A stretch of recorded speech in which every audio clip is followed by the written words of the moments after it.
Për çfarë e kritikoni ju kryeministrin për shembull sot? Për çfarë mund ta kritikojmë? Jo, deri tani në këto 2 javë fushate, keni një kritik për kryeministrin? Ministri ka si çdo njeri tjetër të mirat dhe të këqijat e tij, unë nuk e di për çfarë. Po jo, një kritik. Jo, mendoni që ka apo jo? Çyrykët juve apo hyni te jo çyrykët? Nuk mendoj që unë jam çik pak më direkte, se nuk e prezantoj unë emisionin dhe e kam këtë luks. Te çyrykët hyni, se je dhe djalë qytetar i këtij vendi dhe unë po të dëgjoj dhe kam shumë respekt.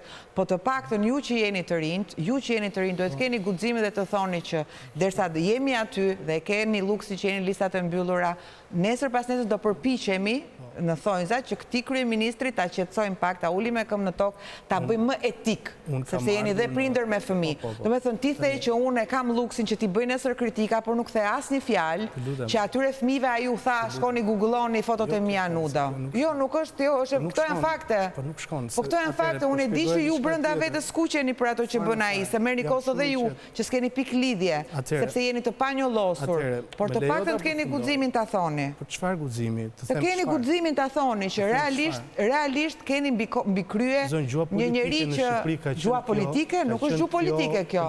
Ky është dëm real i gjendjes psiqike të një brezi të tërë. Ky është një mënyrë edukative e cila duhet dënuar nga çdo njeri që është prind. Atëherë, unë ju thash që ka lidhje me politikën, fare kjo. E thash që në fillim që një nga arsyet pse kam dashur të jem pjesë e politikës është që të jem pjesë e një politikbërje ndryshe nesër. Dhe aty ku kam mendim, po s'kam pse nis që sot, unë se s'kam hyrë akoma në politikë, jam kandidat. Je në listë, je kandidat, ti je deputet. Praktikisht. Je në listë të mbyllur. Jam kandidat. Dhe të jesh e sigurt që aty ku do të kem gjithë nevojën për ta shprehur mendimin tim, do ta shpreh, po unë nuk mund të dalë dhe të bëj populizëm kot në një studio televizive sepse nuk jam analist, nuk jam as gazetar.